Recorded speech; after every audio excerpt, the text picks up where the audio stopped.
DC documented for you. I am going to be using this sketch, and it is from Becky Flex Sketch Challenge 158. I will definitely link that below for you guys. I'm going to take that 1-page sketch and turn it into a 2-page layout. So when I first start out with this brown piece of paper, I am trying to figure out how to cut it on an angle with my paper trimmer. So I do struggle a little bit with that, but once I figure it out, it does go pretty quickly after that. I did make the area in the bottom a lot larger than what the sketch called for. I just think that it needed that extra dark brown to contrast with the photos and the red that I'm eventually going to add to this layout. Now, this piece of scrap here is from my kit, DC documented kit, and I didn't have a large enough piece, so I'm going to go ahead and piece it together behind that photo.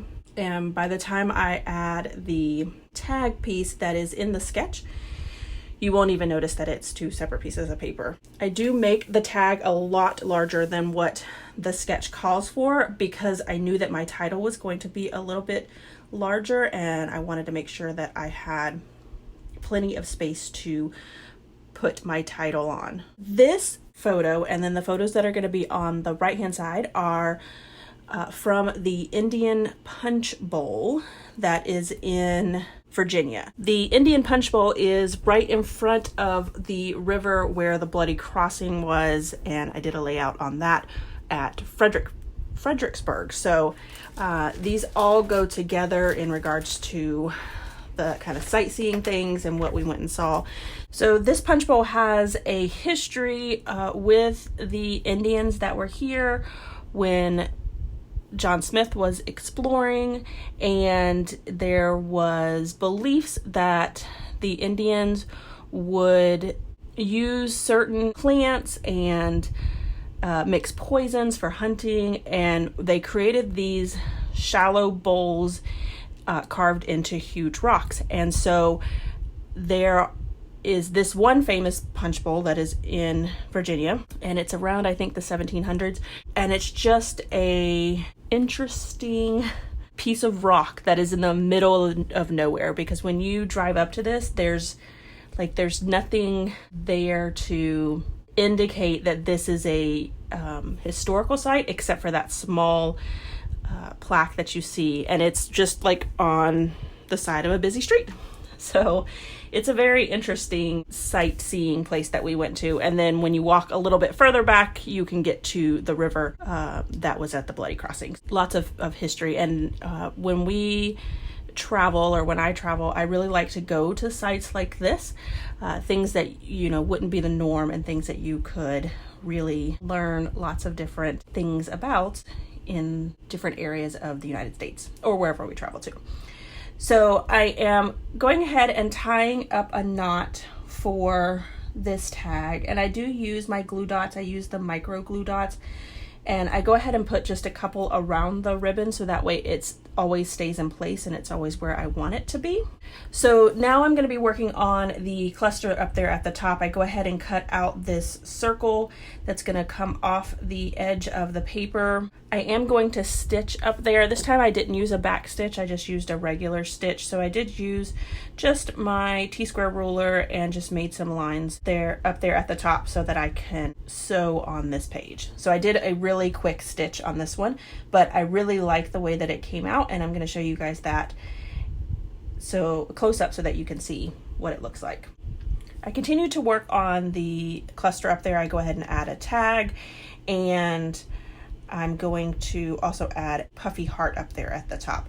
I decided that what I wanted to do for the right hand side of the layout was, instead of doing the slope, I just continued it straight out. So I measured up to the top of where it ended on the right and added that to the left hand side. Now the paper looks darker one sheet and the other, and this is from 2 different purchases of the same collection. So it's interesting to see how different they are, even though they're the same piece of paper, they're from the same collection. It's just a way to show you that, each time it's printed, it may be just a little different. It doesn't bother me. It's going to be in the page protectors. They're not going to be right next to each other, and the brown is close enough to each other. I add 3 additional photos to the right hand side, as well as a 3x4 card. It was a 4x6 card, and I went ahead and cut it in half because that's all I needed for my layout. And I really felt that that card brought in the navy as well as teal and the reds from the left hand side of the layout. It really just drew it over to the right hand side of the layout. I'm going to add a few more embellishments, and I do journal off screen. I journal on the red tag, as well as I add some strip journaling over to the right hand side where the journaling card is. So I hope you guys are enjoying these videos. I am so glad to be getting this trip done and documented. I do go ahead and use my dot stencil again just to add some dimension to that cream basically, and I do add a couple down to the brown, but it is kind of hard to see. So my title is just going to be Indian Punch Bowl. I add that with the cream color for the word Indian, and then I use basic gray flat stickers in a cursive font to add the word punch bowl. And the reason I did that was because there is a story behind the punch bowl, in that Major Francis Thornton, when he discovered these bowls in these rocks, he would have large parties and serve his guests from the rock. And so this particular area here, the reason it's called the Indian Punch Bowl is because it was serving drinks from the rock in the ground. So very interesting. Here is my final layout, as well as some close-ups. If you enjoyed this video, if you wouldn't mind giving me a thumbs up, I'd really appreciate it. If you haven't done so already and you want to see more double page layouts, make sure you hit that subscribe button, because that's all you're going to get on my channel. Thanks everyone for watching, and I hope that you have a scrappy day.